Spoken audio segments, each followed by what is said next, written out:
Bismillahirrahmanirrahim. Assalamualaikum warahmatullahi wabarakatuh. Alhamdulillahirabbil alamin. Pada pembahasan kali ini kita akan masuk pada materi tentang turunan dan aturan turunan. Kemarin kita telah membahas tentang dua masalah dalam satu tema yang dengan materi tersebut mengantarkan kita pada definisi dari turunan. Baik, pada kesempatan hari ini ada dua hal yang akan kita coba pahami bersama. Yang pertama adalah kita mampu memahami definisi turunan. Kemudian yang kedua adalah memahami aturan turunan, mulai dari aturan konstanta, identitas, pangkat, jumlah, selisih, hasil kali, dan hasil bagi. Insya Allah ini kita akan coba bahas, kemudian ada beberapa yang harus dibuktikan. Baik, kita melangkah pada bagian yang pertama, yaitu definisi turunan. Nah, kalau kemarin disimak dengan baik terkait dengan materi dua masalah dalam satu tema, maka konsep turunan itu berasal dari sana, ya. Konsep turunan itu berasal dari sana sehingga kita bisa memperoleh bahwa turunan dari ya Fc itu sama dengan Fc tambah H kurang Fc per H, di mana H menuju 0, ya. Ini maksudnya apa? F aksen, ya. Cara bacanya adalah F aksen.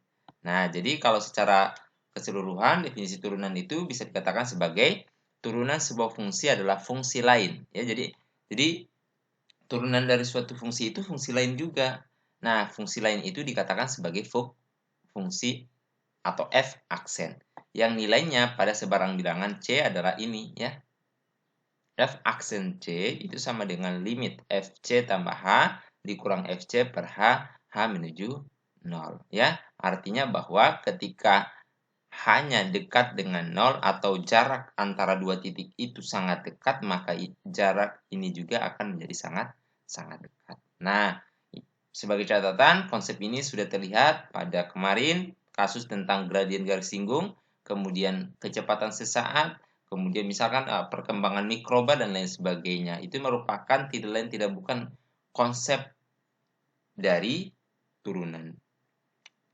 Nah, contoh misalkan kita punya fungsi x tambah 2, kemudian kita ingin cari turunan atau f aksen 4, ya. Jadi ini sebagai c-nya. Nah, merujuk yang kemarin, yang tadi bahwa f aksen c itu sama dengan fc tambah h kurang fc per h menuju 0. Maka ini c-nya kita rubah menjadi 4, ya. Jadi 4 tambah h dikurang 4. Kemudian kita kembali merujuk pada fungsi ini, sehingga kita bisa menuliskan seperti ini, ya. Bahwa inilah x-nya, atau saya katakan sebagai x bar lah. Nah, x besarnya. Maka ini kita masukkan ke dalam menjadi 4 tambah H ditambah 2 dikurang dengan 4 tambah 2. Ini tentu nanti akan selesai habis, ya. Yang akhirnya sisa H per H. H per H itu tidak lain tidak bukan adalah 1, ya. Ini contoh penerapan definisi turunan yang kemudian kita mencari F aksennya, ya. Di mana F aksen itu merupakan turunan dari fungsi F. Nah, ini contoh yang kedua. Contoh yang kedua misalkan kita punya fungsi fx sama dengan x kuadrat tambah 2x tambah 1. Tentukan F aksen A di mana A itu elemen bilangan real. Nah, dengan menggunakan definisi turunan, ini kita bisa langsung ganti FA tambah H, FA per H. Kemudian kita gunakan lagi persamaan ini, ya. Sehingga seperti ini. Dengan catatan tadi, ini misalkan saya anggap lagi X besar lah, ya. X yang sangat besar. Sehingga ini kita bisa tuliskan A tambah H kuadrat ditambah 2A tambah H ditambah 1 dikurang dengan A kuadrat tambah 2A tambah 1. Ini dijabarkan sehingga hasilnya seperti ini. Ya, tentu ini akan saling cancel. Oke, ini juga. Ya, kemudian ini juga. Berarti sisa H kuadrat 2AH ditambah 2H. Sehingga kita bisa peroleh ini kemudian kita bisa distributif pas keluar hanya atau ditarik keluar hanya sehingga sisa ini ya, ini saling habis boleh. Nah, ketika limit H menuju 0 substitusi ke sini berarti kita sudah menggunakan teorema substitusi limit, berarti sisa 2A ditambah 2. Inilah F aksen A-nya. Ini menjadi sangat simpel sebenarnya ya. Sangat simpel. Kemudian selanjutnya bentuk setara turunan. Nah, kalau kemarin kita sudah membahas terkait dengan kemarin ya, kita juga telah membahas sebenarnya fx tambah h dikurang dengan fx per h itu sama saja dengan fx dikurang fc per x kurang c. Nah, dengan catatan apa? Ketika x-nya dekat dengan c, artinya bahwa kalau x-nya dekat dengan c, berarti x-nya itu tidak sama dengan c, tetapi sangat dekat. Jaraknya sangat dekat, sehingga jarak fx dengan fc juga sangat dekat. Nah, begitu. Nah, penggunaannya di dalam f aksen apa saja atau f turunan apa saja seperti ini. Sebagai contoh misalkan kita mengambil fungsi yang sama dengan yang tadi, ya. Fungsinya adalah fx sama dengan x tambah 2, carilah f aksen 4-nya. Nah, ini asumsinya sebagai C, ya. Berarti f aksen 4 itu sama dengan limit fx dikurang f4 per x kurang 4 di sini ya. Sorry, ini ada 4.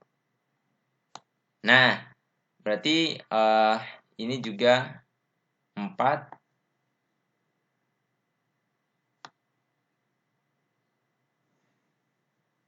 Nah, kemudian ini kita masukkan ke persamaan ini, ya, ke fungsi ini, berarti menjadi x tambah 2 dikurang dengan 4 ditambah 2. Tentu ini akan saling cancel, saling menghabisi.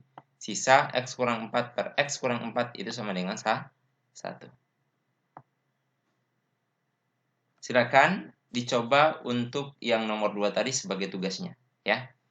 Nah, kemudian kita masuk pada materi yang kedua tentang aturan turunan. Jadi ada banyak aturan atau teorema terkait dengan turunan. Yang pertama misalkan aturan fungsi konstanta. Jika fx-nya ya sama dengan konstanta, maka untuk sebarang x, f aksen x itu sama dengan 0. Jadi turunan dari suatu konstanta itu adalah 0. Misalkan kita mencari turunan atau f. Misalkan kita punya fx-nya itu sama dengan 3, maka pasti ya, maka ini f aksen x-nya tidak lain tidak bukan adalah 0, ya, seperti itu. Nah, kemudian aturan yang kedua namanya fungsi identitas. Kalau ini kita turunkan atau kita cari f aksen x-nya, maka hasilnya adalah sama dengan 1, ya, begitu. Nah, kemudian aturan yang ketiga, ini adalah aturan pangkat yang nantinya inilah yang sering kita gunakan untuk menyelesaikan, ya, inilah yang sering kita gunakan untuk menyelesaikan turunan dari suatu fungsi. Bahkan ketika di SMA yang kita kenal adalah ini untuk mencari rumus atau untuk mencari turunan dari suatu fungsi. Nah, untuk membuktikan ini sebenarnya, misalkan nih, saya bacakan dulu aturannya atau teoremanya. Jika fx sama dengan x pangkat n dengan n bilangan bulat positif, maka f aksen x itu sama dengan n kali x n min 1. Ya. Nah, untuk membuktikan ini sebenarnya yang harus Anda ingat adalah tentang aturan pangkat binomial. Ya. Harus diingat itu. Nah, misalkan begini kemarin ya, binomial misalkan A tambah B kuadrat. Nah, berarti A kuadrat ya ditambah 2AB ya ditambah B kuadrat. dan seterusnya ya, dan seterusnya. Sampai kita pada A tambah B pangkat N. Itu sama dengan A pangkat N tentunya ya. Kemudian ini kan semakin berkurang, jadi selanjutnya berarti A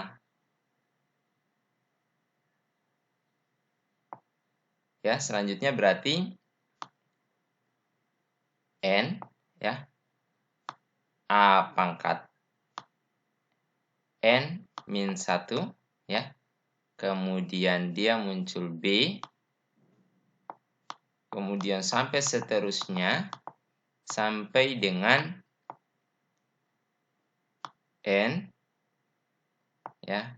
Kemudian A, kemudian B N min 1 ya.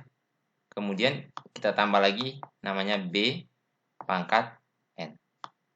Nah, inilah yang akan kita gunakan nantinya untuk bisa membuktikan teorema yang ini ya. Untuk bisa membuktikan ini kita harus menggunakan yang ini. Nah, dengan demikian f aksen x itu sama dengan limit. Nah, ini kan rumus umumnya fx tambah h kurang dengan fx per h, h menuju 0. Kemudian kita gantilah menjadi x tambah h pangkat n dikurang x pangkat n. Kemudian ini kita jabarkan menjadi seperti ini ya. Dijabarkan menjadi seperti ini berarti ini habis. Oke, berarti sisa ini ya. Sisa ini kemudian kita tarik keluar hanya. Hanya ditarik keluar. Jadi ini berarti sisa ini.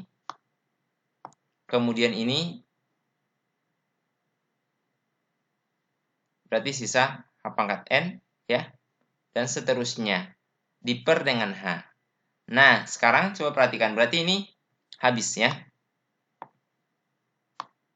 Nah, berarti sisa ini. Sisa n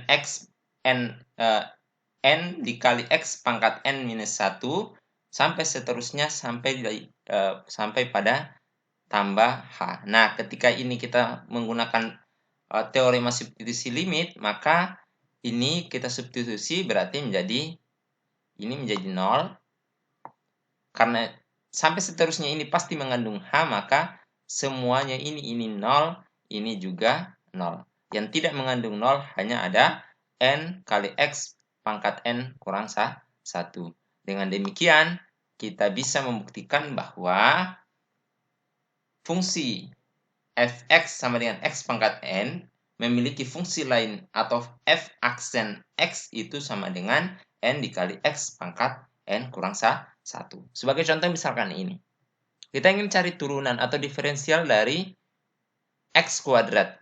Nah, dengan menggunakan aturan ini maka berarti ini anggap sebagai n ditarik ke depan, kemudian n-nya dikurangi 1, berarti hasilnya adalah 2 kali x dipangkat 1, atau bisa kita menuliskan 2x.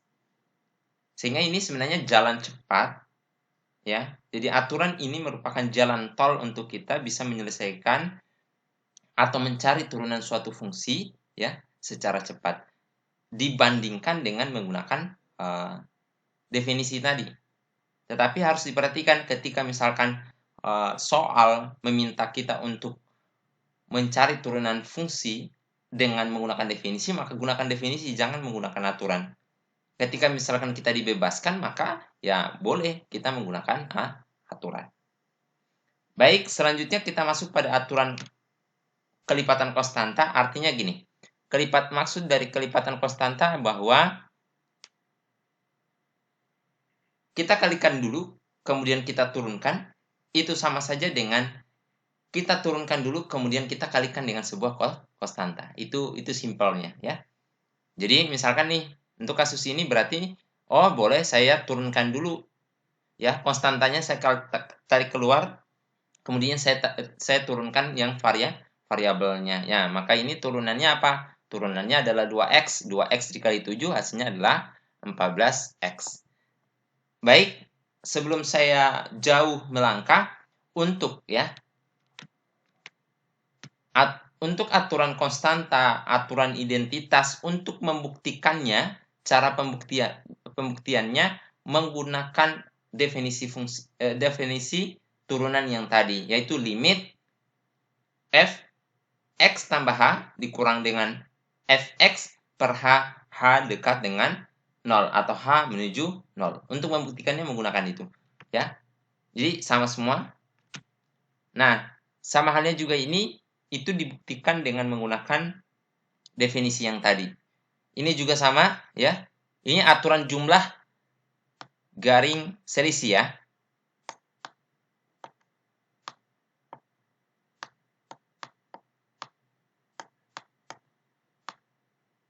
Nah, jadi ini berlaku untuk jumlah dan selisih. Misalkan f tambah g aksen x itu sama saja dengan f aksen x ditambah g aksen x, dan seterusnya, ya. Nah, untuk contohnya ini nanti dicari sendiri. Saya rasa ini tidak sulit, ya. Saya rasa ini tidak sulit. Nah, ini dua bagian yang lumayan sering kita gunakan di dalam menyelesaikan soal-soal terkait dengan turunan suatu fungsi. Nah, yang pertama adalah aturan hasil kali. Kalau kita memiliki dua fungsi f dan g adalah fungsi-fungsi yang terdiferensialkan, maka f kali g aksen x itu sama saja apa? Fx dikali dengan g aksen x ditambah f aksen x dikali dengan g x. Ya. Nah, misalkan kita punya nih, sebagai contoh misalkan ini, carilah turunan dari. Ini kita anggap sebagai fx. Kemudian ini kita anggap sebagai gx. Nah, berdasarkan formula yang ini, maka berarti fx dikali turunan gx, ya. Nah, berarti turunan gx-nya apa? Kita cari dulu masing-masing. F aksen x-nya apa? F aksen x-nya adalah 1, ya. Kemudian G aksen x-nya atau turunan gx sama dengan 2x. Nah, dengan demikian kita menggunakan formula di atas atau aturan di atas, maka ini menjadi sangat simpel. Berarti fx yang kita tulis kembali, kemudian turunan dari gx adalah 2x, ya. Jadi ini kita tulis kembali, kemudian turunannya adalah 2x. Kemudian yang ini berarti turunan dari fx, berarti sama dengan 1, gx-nya kita tulis kembali. Kemudian ini kita kali, kemudian hasilnya adalah 3x kuadrat ditambah 2x ditambah 2. Atau juga bisa kita cari dengan cara kita kalikan terlebih dahulu. Kalau ini dikalikan terlebih dahulu berarti menjadi fungsinya menjadi x pangkat 3, ya, ditambah x pangkat 3 ditambah x pangkat 2. Oke. Ditambah 2x ditambah 1. Kalau ini kita turunkan dengan menerapkan aturan yang sebelumnya, yaitu aturan konstanta, kemudian aturan kali, ya, aturan kali kelipatan konstanta tadi, kemudian aturan pangkat, maka ini menjadi 3x pangkat 2. Ini berarti dia menggunakan aturan pangkat. Kemudian bagian yang kedua juga menggunakan aturan pangkat. Ini 2x. Yang bagian ketiga, yang bagian ini dia menggunakan kelipatan konstanta. Berarti ini menjadi 2. Nah, kemudian yang bagian keempat itu hasilnya 0. Maka ini kurang lebih sama hasilnya, ya. Jadi kurang lebih sama. Kita menggunakan cara manual seperti ini. Kita kalikan terlebih dahulu, kemudian kita cari turunannya. Atau dengan menggunakan aturan hasil kali. Hasilnya akan tetap sama. Nah, proses pembuktiannya juga saya serahkan kepada Anda sebagai tugas. Cari pembuktian aturan hasil kali dengan menggunakan definisi turunan. Yang awal, bukan yang kedua ya. Definisi turunan yang awal yang limit fx tambah h dikurang fx per h menuju 0. Kemudian yang terakhir adalah aturan hasil bagi. Jadi kalau kita punya dua fungsi, fungsi tersebut saling membagi, maka kita bisa mencari turunan dari f per g itu adalah gx dikali f aksen x dikurang dengan fx dikali dengan g aksen x per dengan g kuadrat x.